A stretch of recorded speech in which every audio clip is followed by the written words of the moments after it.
Hey everyone, welcome to or welcome back to my channel. Hope you're doing well, and today we're going to be doing the behind the Booktuber tag.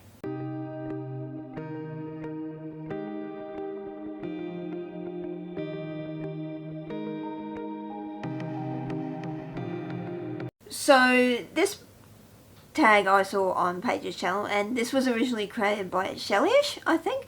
I will link her video as well as Paige's in the description box below so you guys can check it out. So basically this is a questionnaire on, you as a booktuber. So this one, however, I'm going to do a bit of a twist to it. So instead of kind of just reading the questions and blabbering on for too much, because I do tend to do that, I thought we might have a little bit of a twist to this. So in this video I'm going to be doing timed questions. So what I'm going to do is I'm going to have a timer for each question. So I'm going to have my phone with me to give myself a minute to answer each of these questions. So I'm going to read the question first and then start the timer, because obviously that's going to be a bit of a challenge. So I'll put my own unique twist on this tag as well. So do go check out the original creators video as well as Paige's, and anyone else who wants to do this tag, great. So let's get into the first question. Okay, so I had to refilm the first question because my stack fell over. I have a book stack that I stick my camera on. I really need a tripod, but let's move on. Okay, so the first question was, what surprised you the most about Booktube, both in a good way and bad way? So my thing about Booktube is definitely the editing process. So when I first started, I hated the editing process, mainly because it was a big learning curve for me. I'd never done video editing before. I'd never attempted it. The fact that I hate filming more than I like editing is weird. So that's something I've noticed, that people like editing more than filming, some are vice versa. That's probably what surprised me the most. It's the difference in between how many people like it and how many don't. But, yeah. So that's probably the most surprising thing. It's both good and bad, because obviously the filming thing is the biggest thing for me, because I sometimes just hate putting myself in front of the camera. I don't care. Sometimes I just don't give a shit. I really don't care.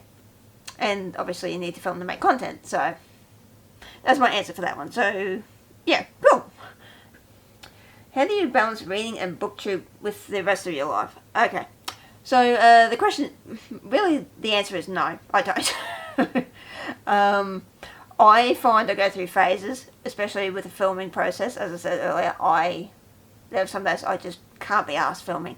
So obviously that does affect my filming schedule a little bit. I don't have a set schedule. I quite like it that way, because Booktube is just more of a hobby for me than anything else. I do actually have a paying job, so this is more just a thing I like to do in my spare time. And yeah, pretty much. Anything else is, it is what it is. I find that it doesn't really affect my life that much, because like I say, I have a paying job. So that really is the most important thing for me, obviously, having to go to work and get paid. Would I like to do Booktube full time? No. Like I say, I have phases, so I can't really rely on that too much. But it is what it is. Cool. Okay, have you ever thought about... Oops, sorry, I'm better. The problem with this thing, it doesn't really...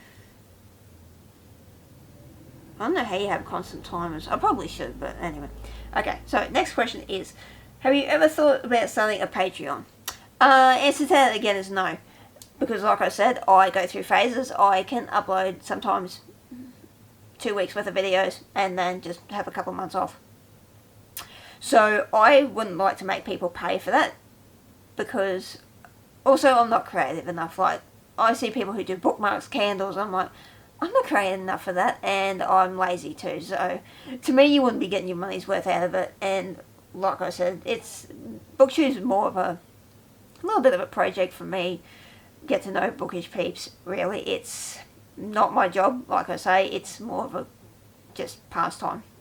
So it wouldn't be really fair to anyone who watches my channel. And if it was over 1K, maybe, but I doubt it, because I don't like putting things behind a paywall, especially if I know it's not going to be content that I myself would pay for myself. it's a rule of thumb for me. If I wouldn't pay for it, I wouldn't expect anyone else to. Okay, next one is, have you ever made any mistakes on Booktube? Who hasn't? I mean, I don't know what this question is asking really, because have you made mistakes? Like, is that in terms of content that you thought was a good idea at the time but wasn't? I don't know. Like, to me, I'm just, everyone makes mistakes, who hasn't? It's, especially my first video, like I said earlier, the editing process for that took so freaking long. I almost rage quit maybe 3 times. Just editing that first video alone, because it was a learning process for me. So, yeah, that's really all I can say about that question. Like, we've all made mistakes, you know, sometimes the editing of videos is wrong. It's just more what you class as mistakes, really. I don't really know. Okay, so about 7 seconds. So we'll stop timing for that one. Question number 5. Do you have any advice for new booktubers? Create the content you want to. Don't feel pressure to have a schedule. Don't feel pressure to follow what is trendy. In terms of views and the algorithm, yes, that does get you views, especially, you know, Booktube newbie tags, stuff like that. Yeah, create the content you want. Don't feel pressured to create content. Don't feel like, oh, I've got to put out so many videos a week. No. Like I said earlier, I go through phases. I'll have 2 weeks worth of videos and then nothing. Because it's just the way it is. If you want to grow numbers, definitely do live shows. If you don't have the confidence for that yet, it's fine. It took me about 2 years to do live shows. So, and once you get the hang of it, like everything else, it's easy. So, yeah, create the content you want. That's probably my biggest thing. If it doesn't get the views, as long as you like the video, that's it. Again, it's your channel. Do what the fuck you want with it. Like, yeah. Speaking of algorithms, what are your thoughts on the YouTube algorithm? It's fucking bullshit. Like I said earlier, if you're looking to get more exposure, like, definitely do a lot of, like, tag videos, Booktube newbie tags, live shows. That's more where the actual growth is. Even in shorts, I've noticed some people have more views on the shorts from a section of the video than they do the actual video itself, which is fucking bullshit, I reckon, because why would you put so much effort into filming the video, uploading the footage, editing it, and then, you know, it really depends on what's trending at the time. I don't tend to follow what's trendy, really. In the beginning, I think I did, but I've realised now that just, if you're creating content you like, that's all you can really say. The next one is a 2-part question, so I'll give myself a minute to answer both parts. Oh, actually, no, I'll give myself a minute to answer each part, because I think I may have a bit longer answer than I can give in 60 seconds for both. Okay, so 7A is, how do you decide what videos to make? So that depends. It really comes down to inspiration. So sometimes I see videos other creators did and would like to do them. So, for example, this video, I saw Paige's video, I thought, oh, I can do a unique twist on it as well, and it's an interesting concept. I do write down the ideas as well. It really comes down to inspiration, what you want to read, essentially. And it's, yeah, like, I've had video ideas that have never seen the light of day, because I think earlier this year I wanted to read the Agatha Raisin series, because that's a show I do want to watch. But it's over 30-something books in total. I'm like, yeah, no, never mind. So it really depends on what you want to do in terms of it. What I want to do, sorry, in terms of videos, but it really depends on how I'm feeling. It's, yeah. Some videos are just great. They do see the light of day. Sometimes they don't. So going into the second part of the question, are you ever overwhelmed with video ideas? Not really. Like I say, the video ideas come from watching other creators, you know, and sort of thinking, okay, well, is there something that I can do to sort of do a similar sort of video but put my own unique take on it? Like I said earlier with the Agatha Raisin video, I thought it was a great idea at the time until I saw there were over 30 books, and they're actually like books that you physically read. They're not, well, they're audiobooks probably, but I don't have time for that. Currently I'm doing a video with 8 books, and I was struggling through that because the first 3 books were only 3 stars, so it really depends on the books themselves as well as to whether you think the video is a good idea or whether you think, oh, what the hell am I doing? But yeah, it is what it is, but yeah. Question 8. Have you ever regretted posting a video? No, not really. Like I said earlier, I'm more along the lines now of creating the videos I want to do, the videos I want to put out. Any regret I do possibly have comes down to where I thought it could potentially do well, but then it doesn't. Thank you, algorithm. But I can't say I've ever been disappointed in the video I put out. It's more essentially ways that I could create it better next time. That's more of a growing process than anything else for me. It's not, I can't say I've regretted posting videos, really.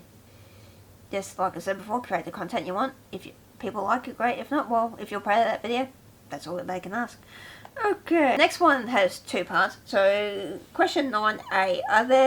Are the number of views / subscribers meaningful to you? So this is a bit of a trick question. I take more value in the comments and sort of more the people I engage with more than how many views or subscribers I've got. So what I've found, especially in the last 3 years, is that I enjoy having a smaller channel because you can have a bit more creative freedom with it. You sort of don't have to conform to anything.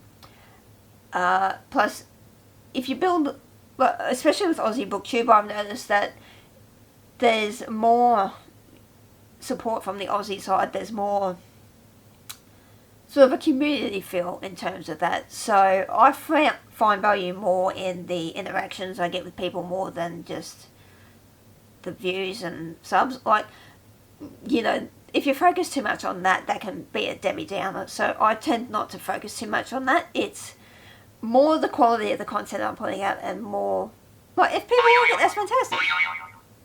Question 9B. Are the number of views / subscribers a measurement of success? Depends on who you ask. For me personally, no. Like I said earlier, it's more the quality of the content I put out. I find that if I like the content I'm making and people love it, that's fantastic. Like, thank you so much. It's great. I love it. For me, it's more, like, I don't measure success by numbers. Like, yes, it can be, when you hit 1K, that's fantastic. Like, I always encourage people to sub to people when they're so close to 1K. It's, it's the monetization part, pretty much. So, like, even if I hit 1K, I'd be happy, but then again, the fact that 1,000 people like my content is a bit scary, but I said earlier, I like having a smaller channel. If I get to that sort of subscribers, I'm happy. At the end of the day, it's people who, if they like my content, I'm happy. Like I said, this is a side gig for me, so really, the fact that people actually sit down and watch my videos, that's an achievement in itself. Disappointed by the growth on your channel?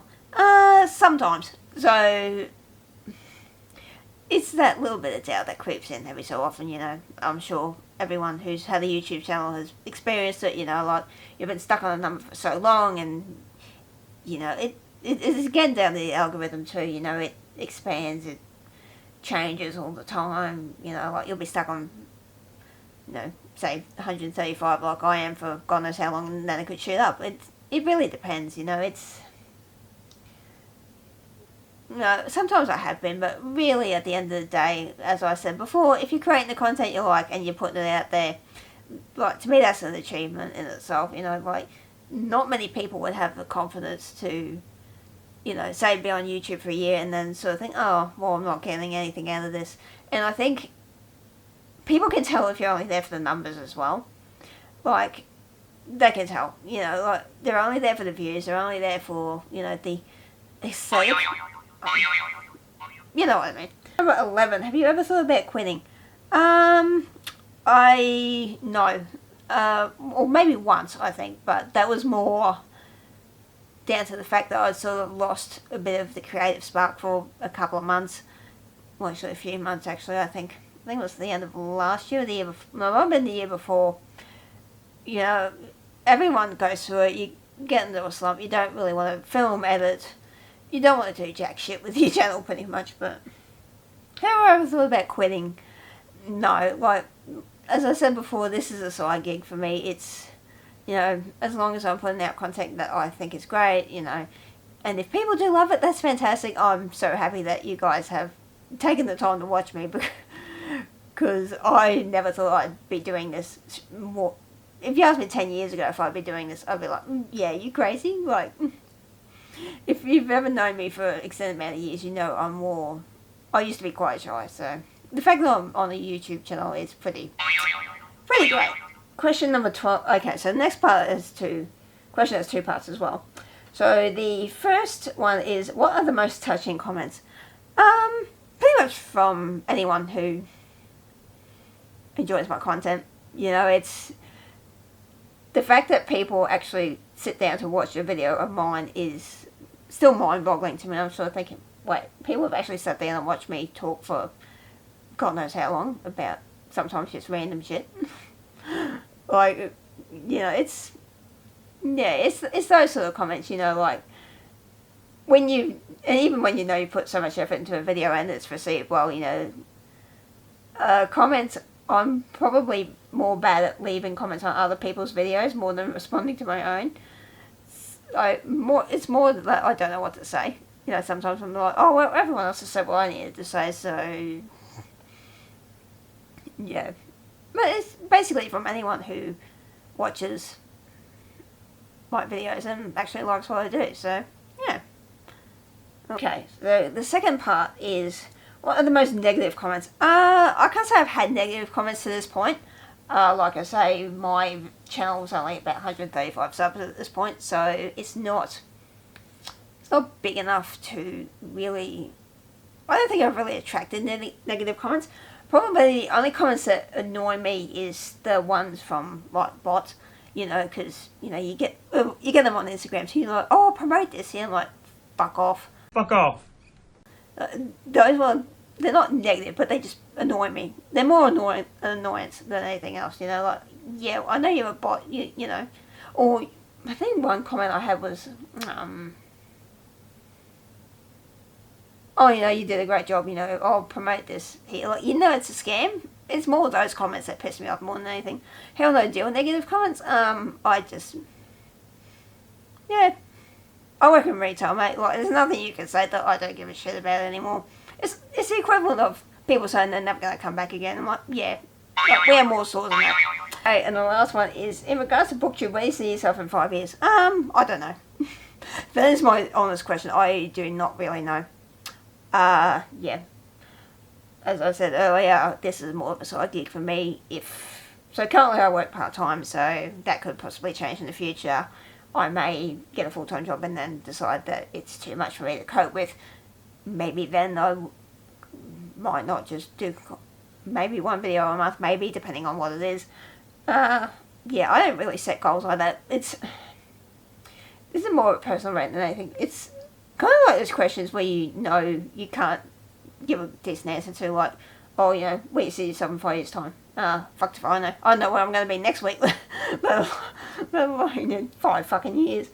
I hate those sort of questions, really. It's, where you see yourself in 5 years? Alive, hopefully.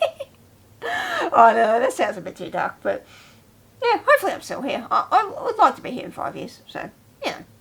Okay guys, so that was the end of those questions. This was quite interesting. I definitely think I wouldn't have some stuff to say on some of them, but obviously I do. So thank you guys so much for watching this. As always, please do go check out the other creators down below, and as well as any links to any other videos I will put down in the description box down below. Again, thank you guys so much for watching this video. As always, please do give it the big thumbs up if you liked it. If you haven't subscribed to me, I would love it if you did. And I shall see you guys in the next video, hopefully coming very soon. Bye.